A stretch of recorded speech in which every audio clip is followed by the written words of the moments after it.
My parents forced me to pay $5,000 for my brother's rehab, saying I owed them. I refused and cut contact. That was 3 months ago. Today, they're begging me to help with his relapse. So here I am, sitting in my Honda Civic in the Walmart parking lot, staring at my phone like it's about to explode. My mom's been blowing up my texts all morning, and honestly, I'm not ready for this drama again. But I guess you guys deserve the full story since my last post got so much attention. For context, I'm 28, work in accounting, and live about 2 hours away from my hometown. My brother Jake is 25, and he's been struggling with substance issues since high school. Not gonna sugarcoat it, dude's been through more rehab programs than I can count on both hands.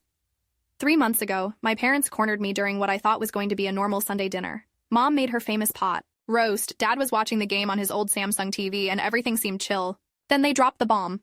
"We need you to contribute to Jake's treatment," Dad said, not even looking away from the screen. $5,000. I nearly choked on my Pepsi. Come again? Mom jumped in with this whole speech about family responsibility and how they'd spent their retirement savings on Jake's previous attempts at getting clean. Apparently, they'd found this fancy facility in Colorado that specialized in his particular issues, but their insurance would only cover part of it. "You owe us," Mom said, and those 3 words hit me like a freight train. "We paid for your college, your car, helped with your apartment deposit. It's time to give back." I'm not gonna lie, that stung. But here's the thing. I busted my rear end in college, graduated with a 3.8 GPA, and landed a solid job right out of school. I've been paying my own bills since I was 22, and I even helped them out when Dad's Chevy needed major repairs last year. "I've been helping you guys," I said, trying to keep my voice steady. "Remember the transmission? The roof repairs after that storm? That's different." Dad finally turned around. "This is about Jake. He's family." The whole conversation went downhill from there. They kept pushing, saying I was being selfish, that I made good money and could afford it. Mom even brought out the guilt trip about how I was the successful one and should help my struggling brother.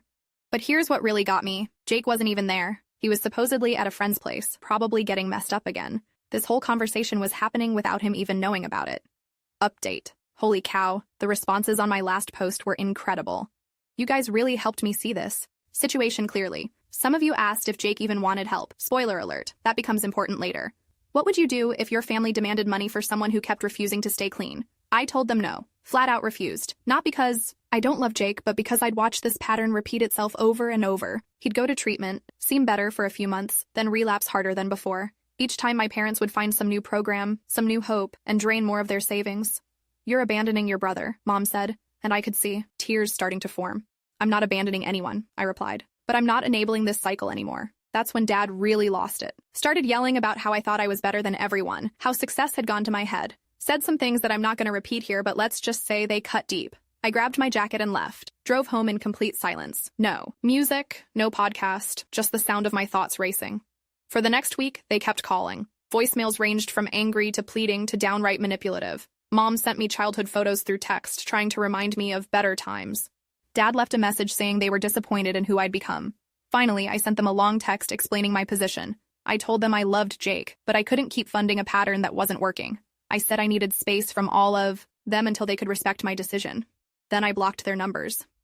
The silence was honestly refreshing at first. No more guilt trips, no more emergency calls about Jake's latest crisis, no more walking on eggshells around family dinner conversations. I threw myself into work, started going to the gym regularly, even began dating someone new, but underneath it all, I missed them. These were the people who taught me to ride a bike, who came to every school play, who celebrated when I got my first real job. The whole situation felt surreal. My coworker Sarah, who's become like a sister to me, kept telling me I did the right thing. "You can't set yourself on fire to keep someone else warm," she'd say, whenever I got that look that meant I was overthinking the situation. Update. You guys have been asking about Jake's perspective in all this. Well, that's where things get really messy. Turns out he had some strong opinions about the whole rehab plan, but my parents never bothered to mention that. Are you ready for this plot twist? 2 weeks after I cut contact, Sarah ran into my cousin, Lisa, at Target. Lisa spilled some tea that completely changed how I viewed everything. Apparently, Jake had been telling people he didn't want to go to that Colorado facility. He thought the whole thing was a waste of money and preferred outpatient treatment closer to home. But my parents had already set their hearts on this expensive program they'd researched online. "He feels like they're trying to ship him off," Lisa told Sarah, "like they're embarrassed of him and want him far away." This information hit me like a ton of bricks. My parents had made it seem like Jake was desperate for this specific treatment, when in reality he was resistant to the whole idea. They were basically trying to force both of us into a situation neither of us actually wanted. I started questioning everything. Were they really trying to help Jake, or were they just trying to fix their own guilt and embarrassment about his struggles? The more I thought about it, the more I realized they'd been controlling the narrative this whole time. Part of me wanted to reach out to Jake directly, but I knew that would just create more family drama. Plus, if he really didn't want the treatment, then my refusal to pay for it actually aligned with his wishes. The weeks turned into months. I heard through the grapevine that they'd found another way to pay for the Colorado program, probably by taking out loans or borrowing from other family members. Jake went, stayed for about 6 weeks, then left against medical advice. I felt vindicated and heartbroken at the same time. Spring turned into summer, and I was actually doing pretty well. Work was going great, I'd gotten a small promotion, and things with my new girlfriend were getting serious. We'd even started talking about moving in together. Then this morning happened. I woke up to 17 missed calls and about 30 texts. Messages from numbers I didn't recognize. Turns out Mom and Dad had been trying to reach me from different phones, their friends' phones, even had my aunt calling. The messages were frantic. Jake had relapsed badly after leaving the Colorado place. He'd been found unconscious in a park by some joggers and was currently in the hospital. The doctor said he was stable, but this had been his worst episode yet. Please, one of Mom's messages read, "We know you're angry, but we need you. We can't do this alone anymore." Dad's messages were more desperate than angry this time. He admitted they'd made mistakes, said they should have listened to me, begged me to come home and help figure out next steps. But here's the thing that really got me. Buried in all those frantic messages was one from Jake himself. He'd managed to get his hands on a phone at the hospital and sent me a simple text. "I'm sorry for everything. I know you tried to warn them. Update. Okay, this is happening in real time now. I'm literally typing this from the hospital parking lot. The next few hours are going to determine everything. But before I go in there, I need to know, should I stick to my boundaries, or is there a middle ground here? What would you do?" So, here I am, 3 months later, facing the same family that tried to guilt me into funding what turned out to be an unwanted treatment plan. The irony isn't lost on me. I decided to drive down, not because I was ready to open my wallet again, but because I needed to see Jake for myself. I needed to hear his side of the story without our parents controlling the conversation. The hospital smell hit me the moment I walked through those sliding doors. That weird mix of disinfectant and cafeteria food that takes you right back to every emergency room visit you've ever had. Jake looked smaller than I remembered. Pale, thin, with dark circles under his eyes that made him look older than his 25 years. But when he saw me, his face lit up in a way that reminded me of the little kid who used to follow me around asking to play video games. "I didn't think you'd come," he said quietly. "Yeah, well, I'm full of surprises." We talked for about an hour before our parents showed up. Jake told me everything. How he'd felt pressured into the Colorado program, how isolated he'd felt there, how he'd left because it wasn't the right fit. He'd been trying to find local support groups, but relapsed when the stress of disappointing everyone became too much.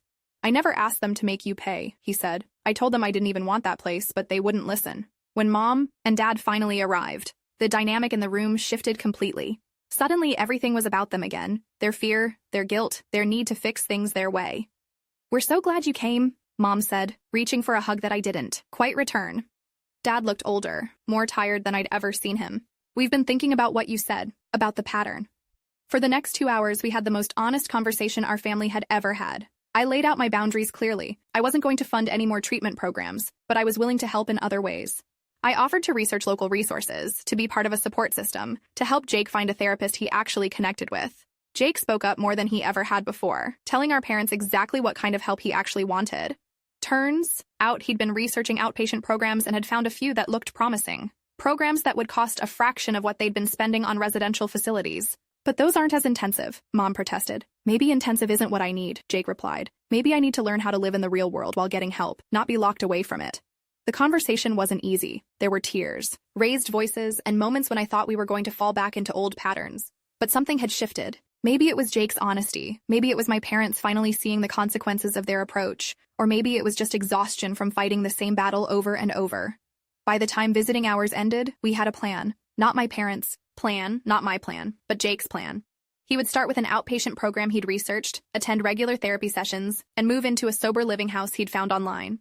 The total cost was less than a quarter of what the Colorado place had been charging. "We can handle this financially," Dad said, and I could see the relief in his eyes. "But we want your support," Mom added. "Not your money, just you." Walking out of that hospital, I felt something I hadn't felt in months. Hope. Not the desperate, grasping hope my parents had been chasing, but realistic hope based on what Jake actually wanted for himself. 3 weeks later, Jake's doing better than he has in years. He's been clean since the hospital, he's engaged with his outpatient program, and he's living in a supportive environment with other people in recovery. Most importantly, he's talking to us about his struggles, instead of hiding them. My parents and I are still rebuilding our relationship. They've apologized for trying to manipulate me into paying, and they've admitted that their approach had been more about their own anxiety than Jake's actual needs. We have dinner every couple of weeks now, and the conversations are more honest than they've ever been. The whole experience taught me that sometimes the most loving thing you can do is refuse to enable someone else's dysfunction, even when that someone is your own family. Setting boundaries doesn't mean you stop caring. It means you care enough to refuse to participate in patterns that aren't working. Jake still has hard days. Recovery isn't linear, and I'm sure there will be more challenges ahead. But for the first time in years, he's getting help that actually fits his needs, and our family is communicating honestly about the situation. As for that $5,000 my parents wanted me to contribute 3 months ago, they're using it for a family vacation this summer, the first one we've taken together in over 5 years. Jake suggested it, saying he wanted to create some positive memories with all of us. Sometimes, the best investment you can make in your family is refusing to make the investment they're asking for.